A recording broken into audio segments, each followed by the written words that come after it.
As the sun dipped below the horizon, Judge Samuel Evans, a respected figure in the city's legal community, guided his black sedan through the familiar streets on his way home. To most, Samuel appeared to be an ordinary black man in his mid-40s. Dressed in a simple button-down shirt and dark slacks, there was no indication in his demeanor or vehicle that he was a man of influence or authority.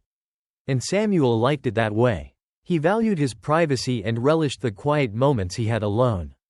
Away from the gavel, the courthouse, and the intense scrutiny that came with his role. However, tonight was different. As he cruised down 15th Avenue, he noticed a patrol car tailing him. Its headlights were glaring in his rearview mirror, an unbroken line of light that seemed almost accusatory. Samuel sighed, aware of the statistics and realities black men faced on the roads. But he refused to let frustration cloud his judgment. He kept driving, maintaining the speed limit, checking his mirrors without so much as a nervous twitch. Then, as he turned onto a quieter street, the flashing red and blue lights came to life behind him, coupled with the short blare of the siren. Samuel pulled over, his hands still calmly gripping the steering wheel.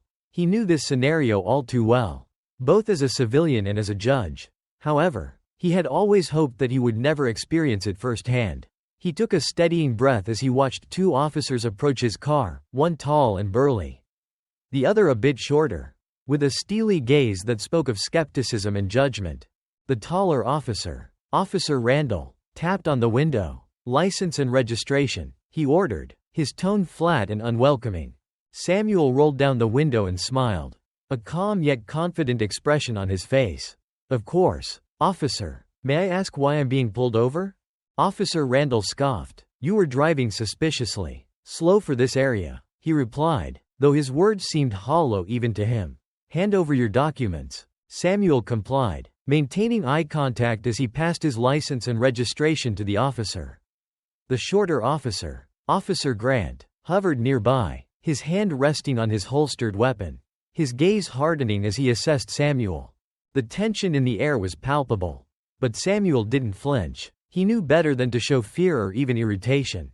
Instead, he leaned back in his seat, his expression remaining neutral. "Mind stepping out of the vehicle?" Randall asked after a brief silence, a smirk forming on his face. Samuel raised an eyebrow, surprised by the audacity. He was well aware of his rights and knew this demand was baseless. But he also recognized that refusing could escalate the situation.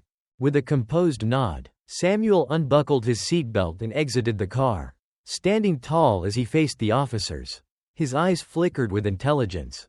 And for a brief moment, a flicker of uncertainty crossed Officer Grant's face, but it vanished as quickly as it had appeared. Randall crossed his arms, scrutinizing Samuel with a judgmental gaze. "What brings you to this area?" "Just driving home," Samuel replied evenly. "Late night, don't you think?" Grant interjected, his voice carrying a mocking edge. "Men like you shouldn't be wandering around these parts." Samuel's eyes narrowed slightly, but he maintained his calm. "Men like me?" Randall chuckled, clearly enjoying the power he felt in this moment. "Don't play smart. You don't look like you belong here." Samuel let their words sink in. He could tell these officers had already formed an opinion of him based solely on his appearance. Yet, he remained silent, allowing them to continue, observing their behavior and cataloging each word and gesture. A few more questions followed, each one more invasive than the last, with insinuations and veiled threats peppered throughout. The officers were baiting him, hoping for a reaction, but Samuel kept his composure. Finally, Officer Grant asked, "So, what do you do for a living?" Samuel paused for a moment, considering his response carefully. He knew that revealing his identity now would change the dynamics of the encounter. But he wasn't ready for that yet. He wanted to see how far these officers would go. "I work in law," he replied vaguely. Randall snorted. "Law, huh? A lawyer?" He exchanged a glance with Grant, and both of them smirked. "Is that supposed to impress us?"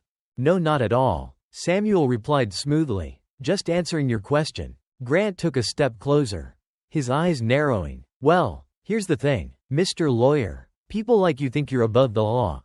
But out here, we're in charge, and we don't take kindly to folks who try to pull rank."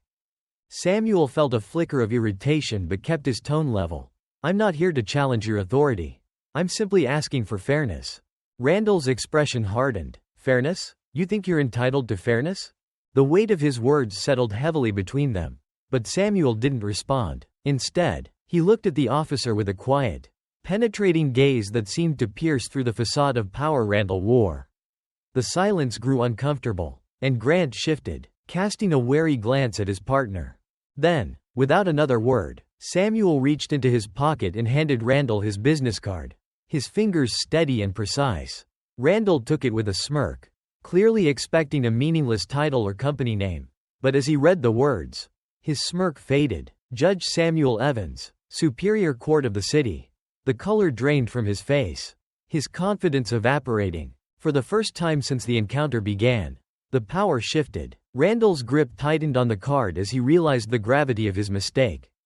And his expression turned from smugness to unease. Judge Evans? He stammered, glancing at Grant, who looked equally stunned. Yes, Judge Evans, Samuel replied calmly. Now, would either of you like to explain the justification for this stop? The two officers stood frozen, caught off guard and scrambling for an answer as Judge Samuel Evans handed over his business card. The change in atmosphere was almost palpable. The confidence and arrogance that Officer Randall had previously exuded drained from his face, replaced by a growing discomfort. Officer Grant's posture stiffened as he glanced over his partner's shoulder, catching sight of the title that commanded more respect than they'd initially realized. For a long, awkward moment, the two officers said nothing. The stillness was punctuated only by the distant hum of city noise and the muted buzz of a passing car. Samuel watched them intently, his expression unreadable. He'd given them every chance to exercise professionalism, but now he wanted answers. Well? He asked, his voice calm but carrying an edge of authority that neither officer could ignore. Randall's fingers fumbled with the card as he cleared his throat, forcing an awkward chuckle. Judge Evans, this is, well, it's just a routine stop. We, weren't aware. A routine stop, Samuel repeated, allowing the weight of his words to settle over them. Based on what? Driving within the speed limit? Following traffic rules? Grant shot a quick look at Randall, clearly at a loss for words. The bravado they had shown just moments before had evaporated, leaving them visibly flustered. Look, we apologize for any inconvenience. Your Honor, Grant managed, his tone carefully modulated. We didn't realize that I may judge? Samuel interrupted, his voice a touch firmer. And would that have changed your approach had you known from the start? Would I have been treated with more respect? Or would I have been just another man you stopped without cause? He held their gaze, his calm but penetrating stare making it clear he wasn't simply asking rhetorical questions. Neither officer responded immediately, each one suddenly finding the pavement more interesting than facing the man they had wrongly profiled. Samuel waited, letting the silence stretch, ensuring they felt the full impact of his questions.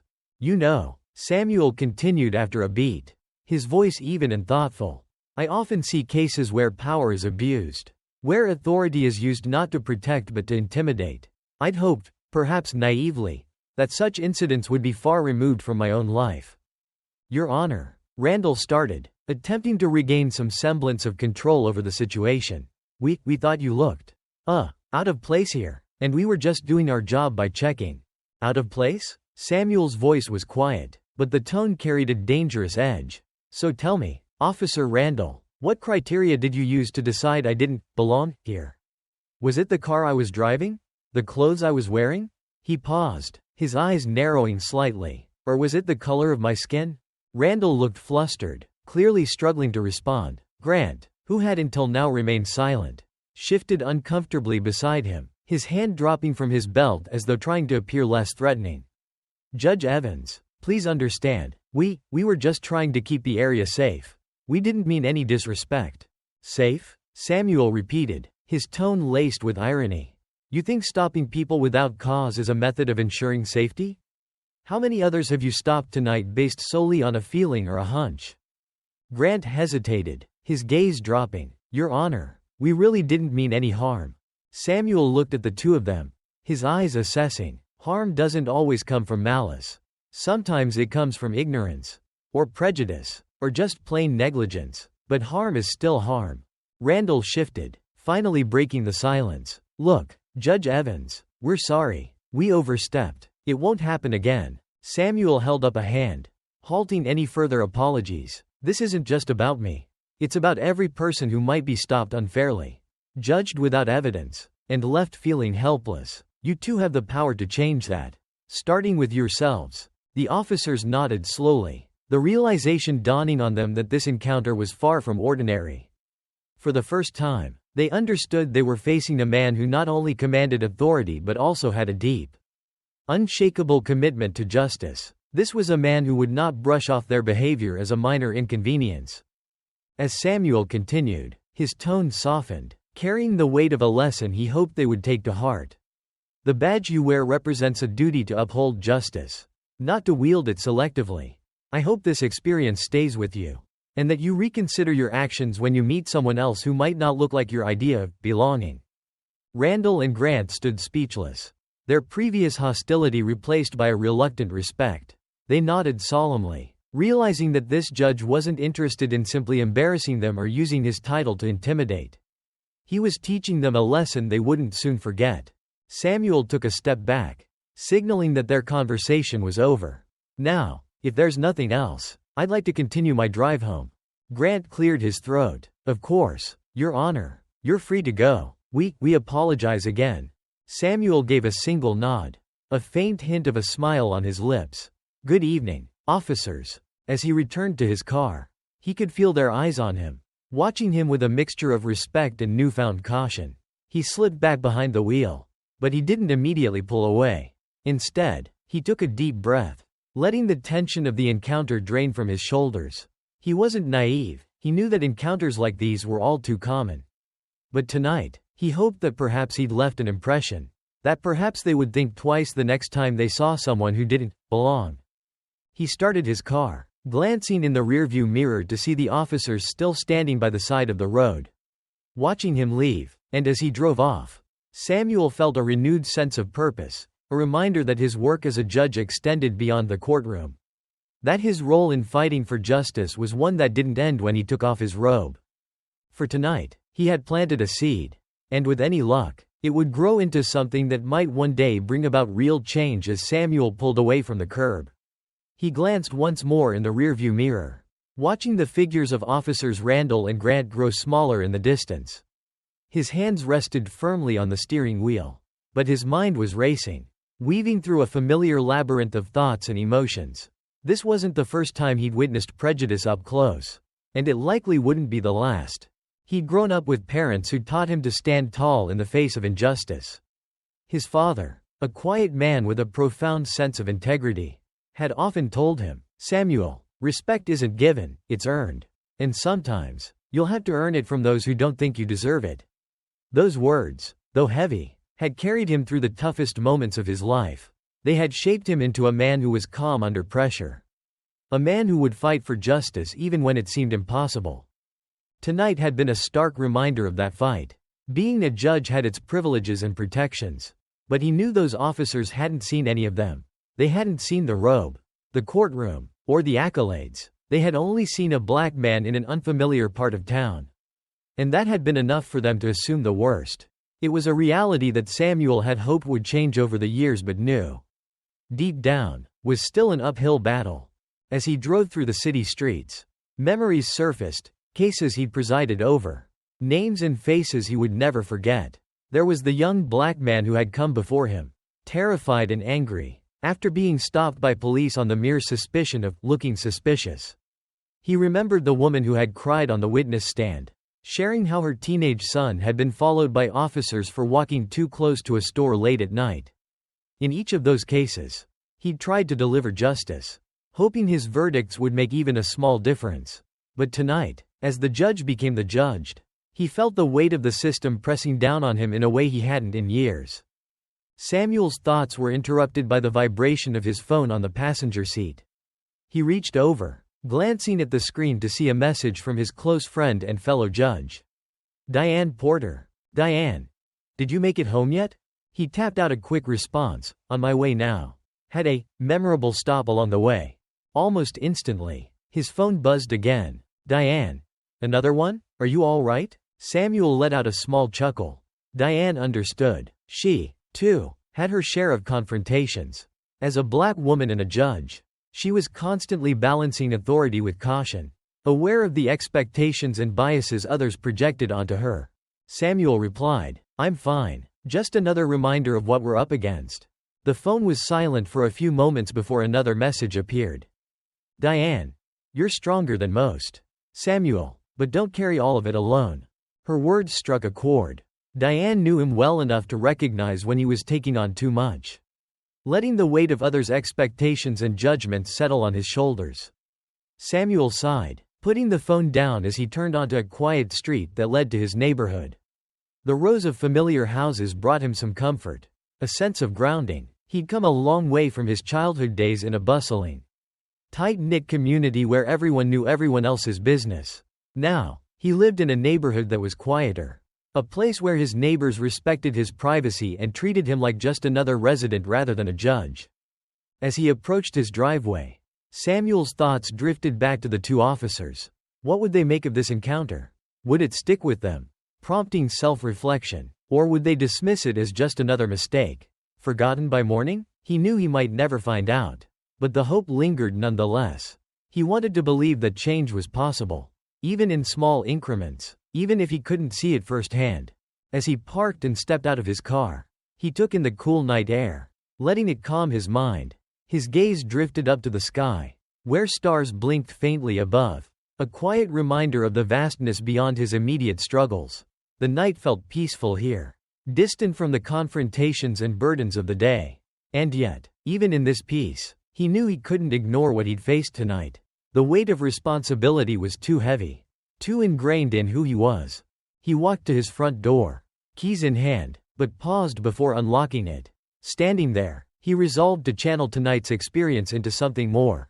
Perhaps a speech at the upcoming judicial conference, or an op-ed to remind those in power that racial bias was not an abstract issue but a lived reality, even for those with titles and authority.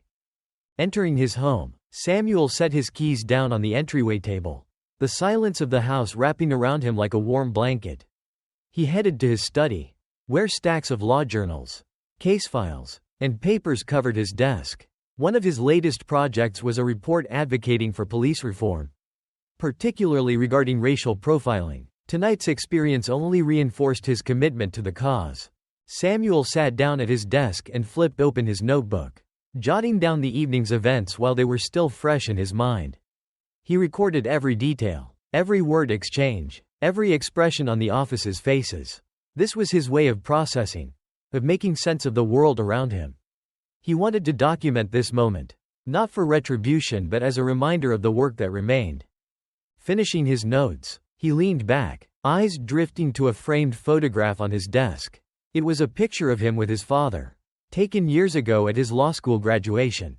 His father's proud smile, his hand resting firmly on Samuel's shoulder, reminded him of the legacy he carried. His father had always said, "Samuel, the world will see your skin before it sees your soul. But don't let that stop you from showing them who you truly are." The words echoed in his mind, filling him with a renewed sense of purpose. His father's voice had been a guiding light throughout his life, reminding him that change was a marathon, not a sprint. Tonight had been just one more leg of that race, a challenging one, but one that he was determined to finish.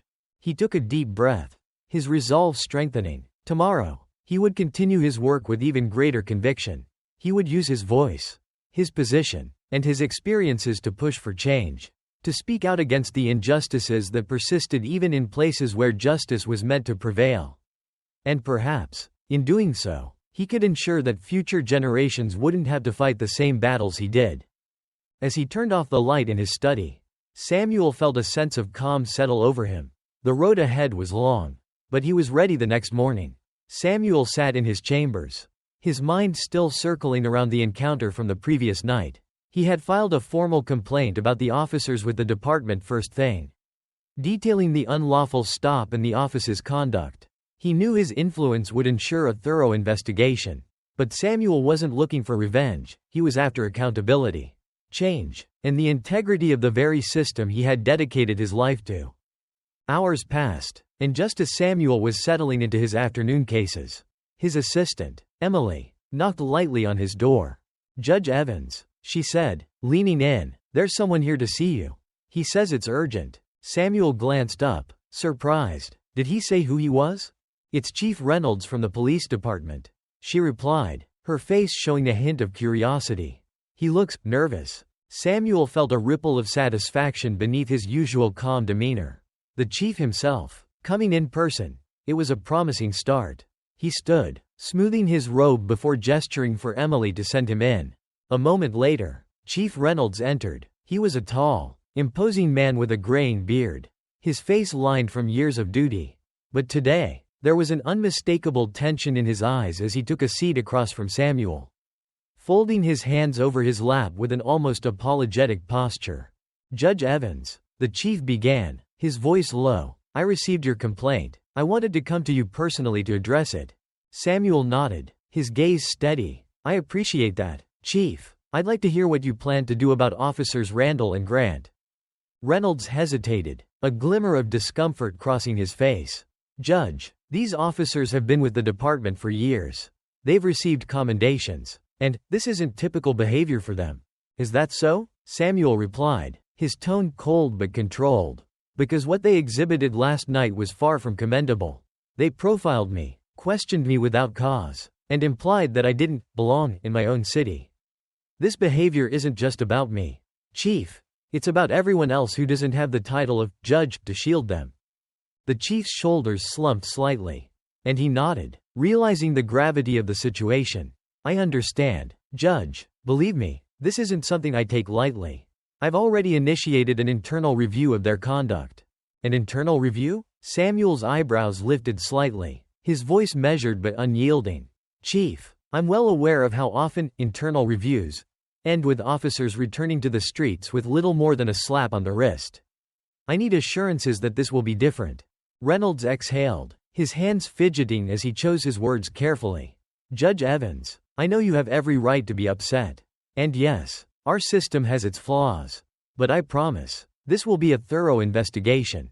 Samuel leaned back, contemplating. He could see the tension in the chief's face. The weight of his promise. Very well, Chief. But understand this. If this review doesn't result in substantive action, I will take this matter to the public. I'll make sure the community is aware that racial profiling is alive and well within our police department. The chief's eyes flashed with a mixture of surprise and respect. He nodded, accepting the ultimatum. Understood, Judge Evans. I'll ensure you get an update by the end of the week. After the chief left, Samuel returned to his work. But his mind remained restless.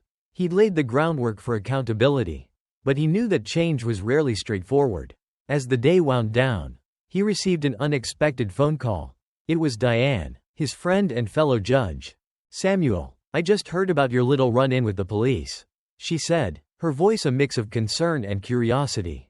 Word travels fast, Samuel replied with a slight chuckle, though his tone was serious. Actually, faster than you'd think, Diane continued. I spoke with a few community leaders this morning. They're outraged. They want to organize a town hall. Bring this issue to light. They're hoping you'll attend. Samuel felt a surge of pride in his community. I'll be there, he replied firmly. This isn't just about me, Diane. It's about everyone who's been affected by these practices.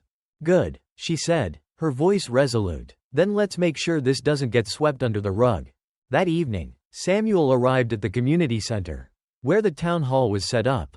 The room was packed, filled with people from all walks of life, many of whom had been touched by similar encounters. He spotted familiar faces, activists, community leaders, families, and even a few young people who looked both nervous and determined to speak out. As he stepped to the podium, the room grew quiet, all eyes fixed on him. Samuel took a deep breath, feeling the weight of his responsibility. He wasn't just here as a judge tonight, he was here as a member of the community, standing in solidarity with those who had been unfairly targeted. He began, his voice calm but filled with conviction. Last night, I experienced firsthand the reality that many in this room have faced for years. I was stopped without cause, judged for nothing more than the color of my skin, and questioned as if I didn't belong in the very city I serve. A murmur rippled through the crowd, a mixture of anger and agreement. This isn't just about one incident, Samuel continued. It's about a pattern. A pattern that exists not because of a few bad apples, but because of a system that allows and even encourages prejudice to go unchecked. People nodded, some clapping in agreement, as Samuel continued to speak. He shared his encounter, his interactions with Chief Reynolds, and his commitment to ensuring that this investigation wouldn't simply disappear. As he spoke, he saw the fire in the eyes of the people before him, a fire fueled by years of frustration, by stories that had too often gone unheard. As Samuel wrapped up his speech, he opened the floor for others to share their experiences. One by one, community members stood and recounted their stories, some heartbreaking, others enraging, but all sharing the common thread of racial profiling and unjust treatment. By the end of the evening, Samuel felt an undeniable energy in the room. This was more than just a town hall, it was the start of something powerful. The community was no longer willing to stand idly by, and Samuel knew he was just one part of a larger fight. The next day, headlines began to circulate about the town hall. News outlets picked up the story, highlighting the judge who had been unjustly stopped by his own city's police. Social media buzzed with support, and soon enough, the issue had grown beyond local outrage. It was gaining national attention, with civil rights groups and prominent figures publicly voicing their support. As the momentum built, Chief Reynolds reached out again, this time with a detailed report on the office's history. Samuel reviewed the file carefully and wasn't surprised to find multiple complaints of misconduct. While none had led to serious consequences before, this time would be different. A week later, a disciplinary hearing was held, and Samuel was invited to attend as an observer. He watched as Randall and Grant, the very officers who had profiled him, faced questions from a disciplinary panel. They looked noticeably different now, nervous, defensive, stripped of the bravado they'd shown the night of the stop. As the evidence was presented, it became clear that their behavior wasn't an isolated incident. The panel listened intently, their expressions growing sterner with each piece of testimony. Samuel could see the shift. The realization that this case wasn't just about one night but a symptom of a larger problem within the department. By the end of the hearing, it was clear. Randall and Grant would face consequences, both for their actions that night and for the pattern of behavior that had finally come to light. Their suspension was announced, along with a commitment from the department to implement stricter policies on racial profiling and bias training for officers. As Samuel left the courthouse that day, he felt a sense of accomplishment. This wasn't the end of the fight, but it was a victory, a step toward justice and accountability. Outside, he was met by Diane, who gave him a proud smile. "You did it, Samuel," she said, her voice filled with admiration. "This is just the beginning." Samuel nodded, looking out at the city he had always served with pride and a fierce commitment to justice. "It is," he agreed, "but this time, it's a beginning I intend to see through to the end." In the days following the town hall, Samuel's life seemed to shift from the quiet, steady routine he'd known. The media buzz had intensified, with headlines circulating that highlighted his case and amplified the voices of those who had shared their experiences at the town hall. Social media was alive with posts, comments, and videos, some recounting similar stories of mistreatment, others offering messages of support to Samuel in the broader fight against profiling and systemic bias. Everywhere Samuel went, he felt the ripple effect of his story. Neighbors who had once greeted him with casual waves now stopped to shake his hand, gratitude shining in their eyes. Even in court, he noticed people watching him with a renewed sense of admiration and respect, recognizing him not only as a judge but as a fellow citizen standing up for change. It was in the midst of this charged atmosphere that he received a message from Chief Reynolds.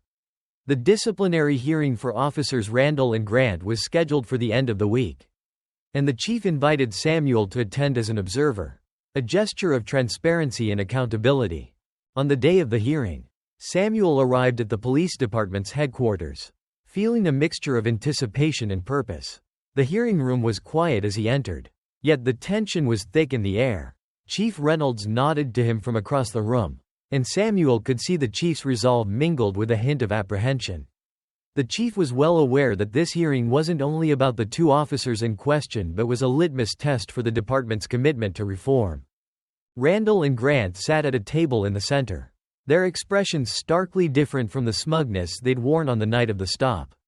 Today, They looked tense, their faces pale and rigid as they waited for the hearing to begin. Samuel settled into a seat near the back of the room, his gaze never wavering from the two officers. This was a rare moment, where those who usually wielded authority were forced to confront the consequences of their actions. The hearing commenced with a member of the disciplinary panel addressing the room, introducing the case and laying out the stakes. Over the course of the next hour, evidence was presented, body cam footage, complaints from previous incidents, and records detailing both officers' conduct over the years. The body cam footage from Samuel's own encounter was particularly damning.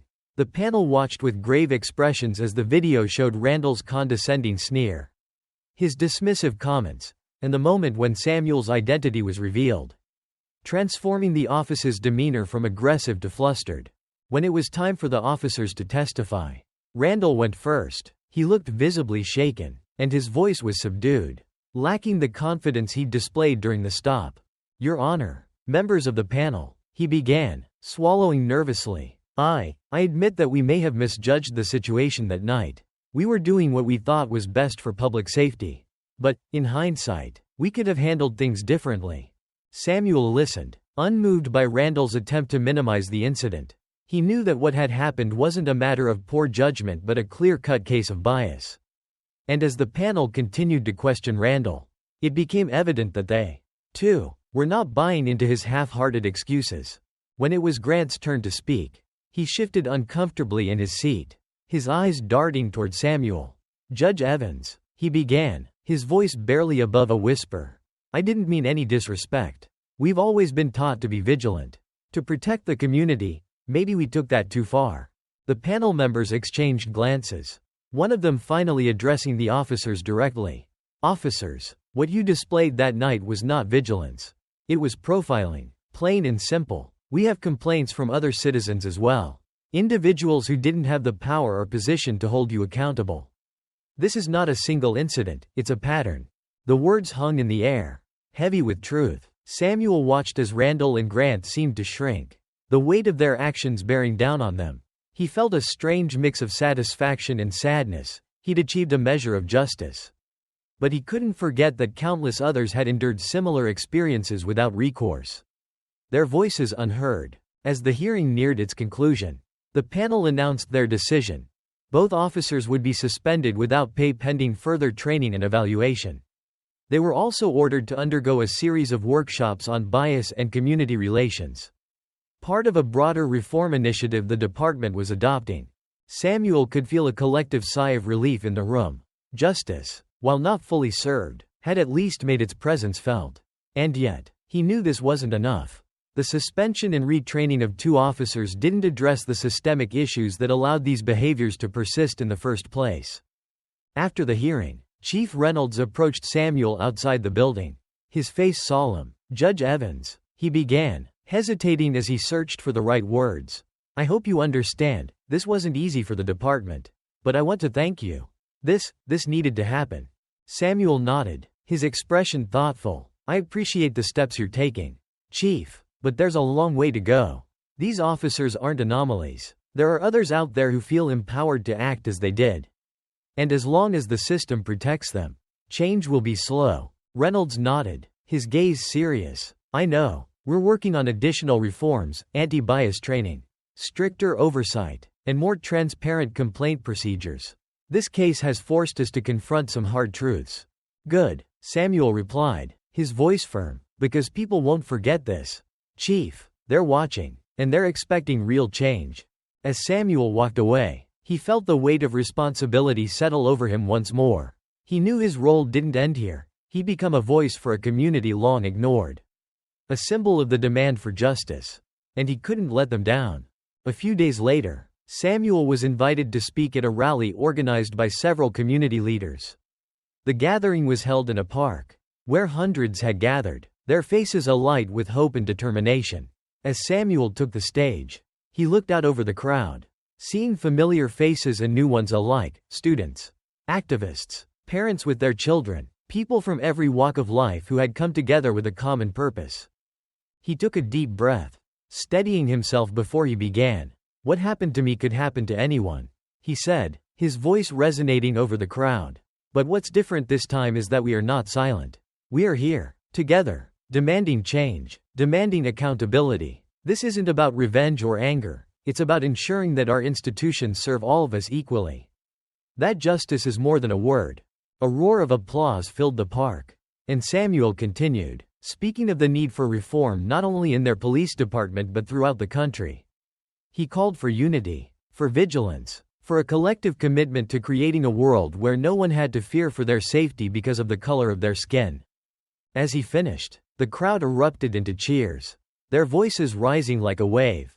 Samuel stepped back from the microphone, his heart full, knowing he was standing in a pivotal moment, a moment where the seeds of change were being sown. Afterward, as the crowd began to disperse, Diane came over to him, her eyes shining with pride. "Samuel, you've started something big here," she said, clasping his shoulder. "People are listening." Samuel looked out at the faces around him, people who were already organizing, sharing ideas, building momentum. He knew Diane was right. This was only the beginning, but it was a beginning he would see through, no matter how long it took. As he walked through the crowd, shaking hands, sharing words of encouragement, he felt a renewed sense of purpose. He was more than just a judge, he was a part of something greater, a movement for justice, for equality, for a future where every person was treated with dignity and respect. And as he looked up at the city skyline, he felt a spark of hope. Change was coming, and this time, he was certain it was here to stay as the crowd began to thin. Samuel remained at the park, absorbing the energy and determination of those still around. The rally had been a profound success, and he could see the fire it had ignited within his community. People who had long felt marginalized and unheard were now coming together. Voices unified and resolve unbreakable. Samuel felt honored, yet humbled, to be a part of it all. Just as he was about to leave, he noticed a group of young activists approaching him. Their faces were earnest, their expressions tinged with both admiration and determination. "Judge Evans," one of them said, a young woman with a notepad in hand and a camera slung over her shoulder. "Thank you for standing up. We're part of a grassroots group working to document incidents of profiling and police misconduct in our community. Your story has been a huge inspiration." Samuel smiled, reaching out to shake her hand. "I'm glad to hear that. What you're doing is essential. Documentation, visibility, these are powerful tools for change." The young woman nodded, and one of her companions, a young man wearing a shirt that read "Justice for All," spoke up. "We've seen too many cases like yours, Judge Evans. People here are angry but also hopeful for the first time in a long time. They feel that maybe, just maybe, things can actually change." Samuel nodded, his heart warmed by their words. He shared a few insights from his legal background, emphasizing the importance of accountability and urging them to keep their efforts grounded in truth and respect for justice. "What you're doing isn't easy," he said, his gaze meeting each of theirs. "But remember that every story you uncover, every truth you share, it's a step toward a fairer world." As the young activists thanked him and moved on, Samuel felt a renewed sense of purpose.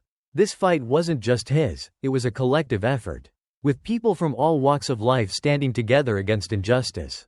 And it was this solidarity, this shared vision, that filled him with the conviction to keep going.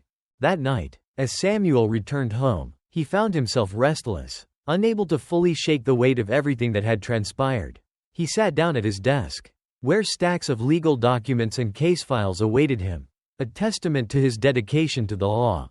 But tonight, his thoughts were elsewhere. He felt the pull to do something more, something beyond his role as a judge. He opened his laptop and began drafting a public statement. He wanted to address the larger systemic issues, to make it clear that his experience was only a fragment of a broader, entrenched problem. His words came easily, born from years of witnessing inequities within the justice system. He wrote about the need for police reform, transparency in law enforcement, and community-led oversight. He highlighted the importance of recognizing implicit biases and building trust between the police and the communities they served. The next morning, his statement was published on a popular news site and quickly went viral. Comments flooded in, from messages of support to impassioned calls for change. His words had struck a chord, not only in his own city but across the country, resonating with people who had long felt the same frustrations but had lacked a platform to express them. Days passed, and Samuel noticed a shift within the city's police department as well. Chief Reynolds reached out to Samuel once again, inviting him to collaborate on a task force dedicated to addressing racial profiling and improving community relations. The offer surprised him, but he accepted, recognizing it as an opportunity to drive meaningful change from within.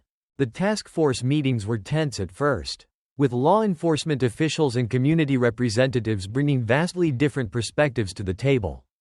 But Samuel's presence as a respected judge helped bridge the gap. His voice became a moderating force, balancing the concerns of the community with the realities faced by officers on the ground. He advocated for policies that emphasized accountability and empathy, pushing for reforms that would hold officers responsible for misconduct while also equipping them with the tools and training necessary to prevent such incidents from happening in the first place. One day, during a particularly charged meeting, a senior officer challenged Samuel directly. "With all due respect, Judge Evans, you're asking us to question each decision we make in the heat of the moment. Sometimes, we don't have the luxury of second-guessing." Samuel held his gaze, his voice calm but firm. "I understand that, officer, but there's a difference between vigilance and prejudice. If we don't take the time to examine our biases, we risk causing harm to the very people we're supposed to protect. The luxury we're discussing isn't about second-guessing. It's about ensuring that your instinct to protect doesn't translate into an excuse for profiling." The room fell silent, the tension easing as the officer nodded, his expression contemplative. Bit by bit, the task force began to find common ground. Samuel could see the gradual shift as officers, community leaders, and city officials worked together to forge a path forward. Outside of the task force, Samuel's involvement continued to draw attention. He was approached by civil rights organizations, national news networks, and legal advocates who saw his case as a rallying cry for reform. Invitations flooded in, each one asking him to speak, to lend his voice to the growing movement. Samuel was humbled by the attention but knew that real change required more than speeches and media appearances. He channeled his influence into strategic initiatives, advocating for legislation that would enforce stricter accountability standards for law enforcement. He worked closely with local lawmakers, urging them to implement reforms that would make racial profiling a punishable offense and establish independent oversight for police misconduct cases. Months passed, and Samuel's efforts bore fruit. The city council introduced a series of reforms inspired by his recommendations, including a community oversight board, mandatory bias training for all officers, and a publicly accessible database of complaints against law enforcement personnel. The changes were groundbreaking, and Samuel knew they were the result of collective perseverance, the community's refusal to be silenced and the willingness of some within the system to recognize and rectify its flaws. Throughout it all, Samuel remained grounded, his purpose unwavering. He knew that the journey was far from over, that there would always be resistance and challenges to overcome. But as he stood on the steps of City Hall, addressing a crowd that had gathered to celebrate the passage of the new reforms, he felt an overwhelming sense of hope. Looking out at the faces in the crowd, young activists, families, students, colleagues, and neighbors, he saw a reflection of his own journey, a testament to the power of unity and resilience. The community had come together, not just to support him, but to support each other, to demand a world where justice was truly blind, where no one was judged by the color of their skin or the circumstances of their birth. As the applause subsided and the crowd began to disperse, Diane approached him, her face glowing with pride. "Samuel," she said, her voice thick with emotion, "this is the legacy you're building. This is your fight, and you're winning." He looked at her, a faint smile playing on his lips. "It's our fight, Diane, and we'll keep fighting until there's no one left who has to stand in my shoes." They stood together, side by side, watching as the people of their city walked away with heads held high, knowing that they had made history that day. And as the sun dipped below the horizon, casting a warm glow over the city, Samuel felt a quiet but unshakable certainty in his heart. This was just the beginning, but it was a beginning that promised a future worth fighting for. And he was ready to keep pushing, keep speaking, keep fighting, for as long as it took to see that promise fulfilled months after the reforms were passed. Samuel's life had transformed in ways he hadn't imagined. He was no longer simply a judge but a recognized advocate for justice reform. An unexpected role that had pushed him into the public eye. Each day brought new challenges. But with each victory, no matter how small, Samuel felt an unwavering sense of purpose. As he arrived at his chambers one brisk autumn morning, he found himself greeted by a flood of mail, letters of gratitude, stories of solidarity, pleas for help, and, of course, messages of dissent. Samuel's assistant, Emily, had organized them into neat piles on his desk. He picked up a letter from an elderly woman who wrote to thank him, recounting the fear she had felt for her grandson every time he left the house. "Because of you," she wrote, "I feel like my grandson has a chance to grow up in a world that sees him for who he is, not what he looks like." These letters were a reminder of why he continued to fight. But they also showed him the monumental task still ahead. Samuel knew that even with the reforms, the journey toward true equality was far from complete. He placed the letter down and took a deep breath, glancing at the city through his window. Outside, people bustled about, unaware of the ripple effects of his work. The lives he hoped were beginning to feel the weight of justice lifting. The weeks following the reform's enactment had seen the police department forced to adapt, reshaping its policies and retraining its officers. Reports of racial profiling had decreased, though Samuel knew these numbers could sometimes hide the truth rather than reveal it. He knew the work would take sustained effort, trust building, and careful oversight to see real progress. Then, one day, an unexpected call changed everything. Judge Evans. The voice on the other end of the line was familiar. "Chief Reynolds. I need to speak with you. I think you'll want to hear this in person." Intrigued, Samuel agreed, arranging a meeting with the chief later that afternoon. When he arrived at the precinct, Reynolds greeted him with an expression that was difficult to read, an odd mix of apprehension and relief. "Thank you for coming, Judge," Reynolds began as they settled into a private meeting room. "I thought it was important to bring you in because we've been gathering some troubling information." He pushed a file across the table, watching Samuel's reaction closely. Samuel opened the file, his eyes scanning the report. The contents revealed a disturbing trend. Some officers were quietly resisting the reforms. They had formed an underground network, resisting the new policies and finding ways to circumvent the system. The officers were covertly sharing information on how to avoid the mandatory body cameras, doctoring reports, and spreading messages laced with disdain for the new community oversight measures. The file revealed the extent to which certain factions within the force were determined to avoid accountability. Samuel felt a rush of anger. So, they're actively undermining the very reforms meant to protect the people? Reynolds nodded solemnly. "It seems so. I wanted you to see this because you've been at the forefront of this movement. You deserve to know what we're dealing with. But rest assured, I'm not going to let them get away with it." Samuel took a deep breath, struggling to contain his frustration. "Chief, these are the same people who swore to serve and protect.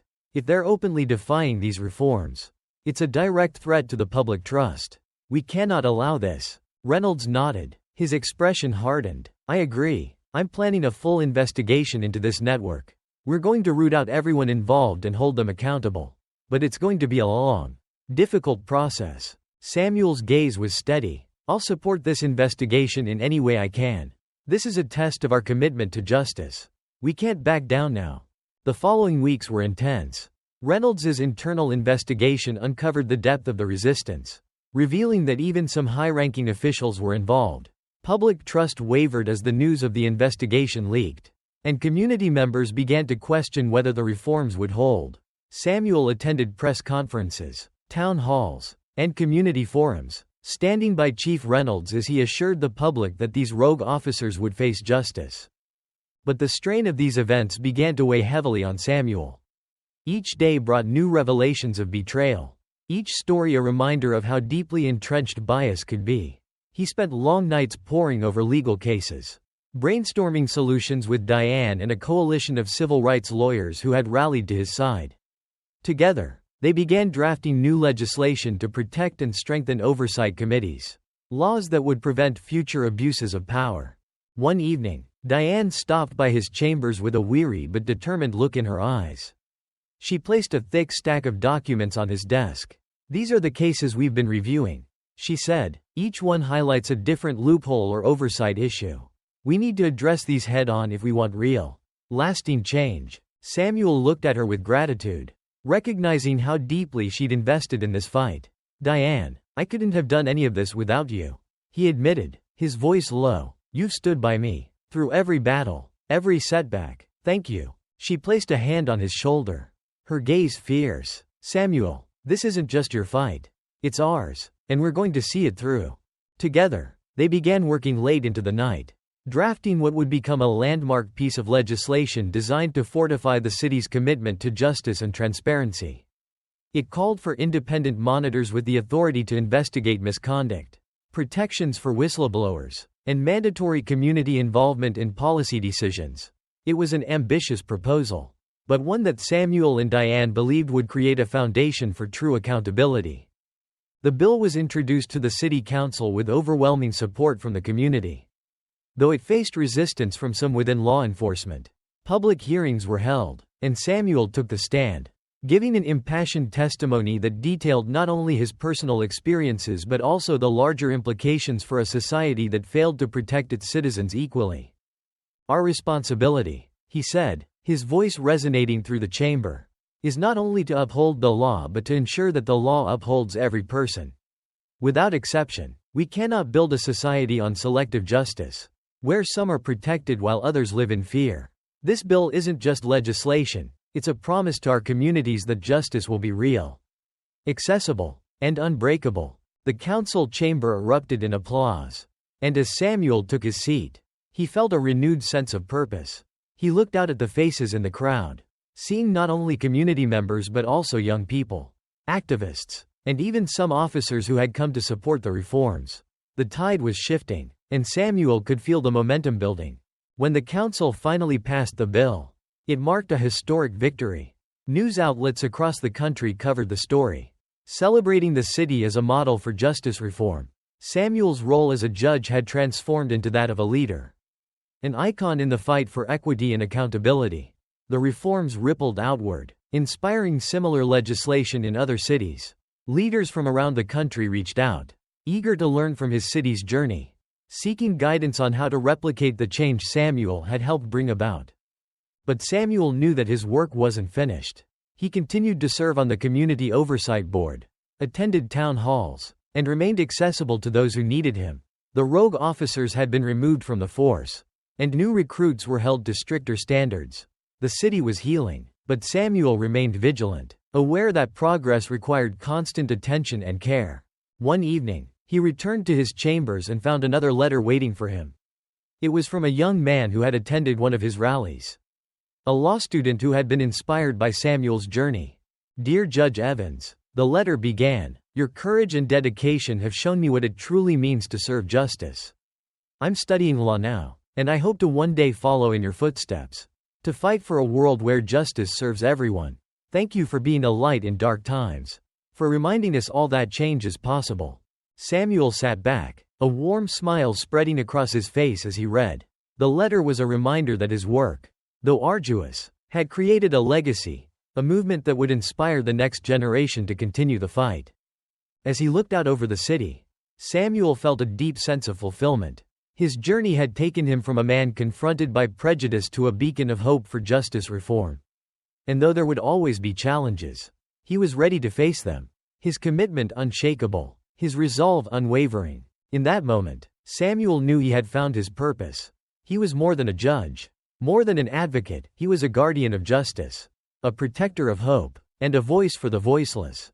And with every case, every law, every stand he took, he knew he was shaping a world where justice could finally, truly, be for all. In the months that followed the landmark passage of the new reforms, Samuel continued to witness both triumphs and setbacks, the inevitable ebbs and flows of systemic change. He was now a familiar face at community events, school assemblies, and forums where students and citizens looked up to him as a symbol of justice and resilience. His role had transformed yet again, shifting from a respected judge to a mentor and guide for countless people inspired by his example. One evening, Samuel received an invitation to speak at a local university's law school graduation. He accepted with humility, knowing the importance of addressing young lawyers entering a system he was fighting to reform. The auditorium buzzed with excitement as graduates and their families packed the seats, eager to hear the judge who had become a city icon. As Samuel took the stage, he looked out at the eager faces before him, each student prepared to enter the world of law, hopeful to make a difference. His speech was heartfelt, reflecting the journey he had been on and the lessons he had learned along the way. Every case, every client, every law, he began, is an opportunity to leave the world better than you found it. The path won't be easy, it will be filled with challenges, contradictions, and times when you may wonder if justice is more of an ideal than a reality. But remember this: every time you choose integrity over complacency, every time you fight for fairness, you bring us one step closer to a just society. Afterward, as he stepped off the stage, a group of students approached him, their faces filled with admiration and a hint of trepidation. One young woman, her voice trembling with emotion, said, "Judge Evans, I just wanted to thank you. My family has struggled with unfair treatment for as long as I can remember. Seeing someone like you, someone who's actually changing things, gives me hope that one day I can do the same." Samuel placed a reassuring hand on her shoulder. The power to create change doesn't come from a title, it comes from courage and persistence. You have both. I can see that. Keep pushing, keep asking questions, and never let the system make you forget why you started this journey. As he left the university that evening, Samuel felt a deep sense of fulfillment but also a renewed sense of duty. He realized that he was no longer just representing himself, he was carrying the hopes of a new generation. Young people were looking to him as proof that change was possible, that justice could indeed be a calling rather than just a profession. Over the next few years, Samuel's work continued to expand. The city council formed a committee dedicated to implementing and tracking the impact of the reforms. Samuel was appointed as its head, overseeing the evolution of the policies he had championed. The committee published reports, collected data on incidents of profiling, and held regular meetings to review progress. Samuel ensured that each report was accessible to the public, wanting transparency to be as much a part of the reform as the policies themselves. The changes began to show real impact. Reports of profiling incidents dropped significantly, and the Community Oversight Board received praise for its unbiased handling of complaints. The relationship between the community and the police, while still fragile, showed signs of trust being rebuilt. Officers who previously viewed the reforms as restrictive began to see their impact on public perception, recognizing that trust was a vital element of their work. One day, Samuel received a surprise visit in his chambers from Officer Grant, the very officer who had once profiled him. Grant looked older, his face lined with the marks of introspection and humility. "Judge Evans," Grant began, his voice tinged with sincerity, "I don't expect you to remember me kindly, but I wanted to come here today to tell you that you changed my life." Samuel regarded him with a steady gaze, unsure of what to say. Grant continued, shifting uncomfortably. "After everything that happened, after the suspension and the training, I realized I had a lot to unlearn. I've spent the past years trying to be the officer I should have been all along. And, well, I just wanted to thank you for holding me accountable. I wouldn't have changed without it." Samuel felt a profound mixture of emotions: relief, gratitude, and, unexpectedly, forgiveness. He extended his hand, and after a moment's hesitation, Grant shook it. "Thank you for telling me that, Officer Grant. Accountability isn't easy, but it's the only path to real change. I'm glad you've chosen that path." After Grant left, Samuel sat in silence, contemplating the impact of their exchange. He realized that, while the reforms had certainly reshaped the city's institutions, they had also reshaped the hearts and minds of those within them. Despite the progress, challenges continued to surface. National attention on police reform had stirred up political resistance, and some opponents of Samuel's work began to criticize his influence as overreach. There were heated debates at city council meetings, articles questioning his authority, and even attempts to roll back some of the reforms. Samuel faced criticism and scrutiny from those who feared change or who felt the reforms were too severe. But Samuel was undeterred. He knew that change was never universally welcomed, that the fight for justice often meant standing firm even when faced with opposition. He doubled down on his work, collaborating with legal experts and civil rights advocates to protect the progress they had made.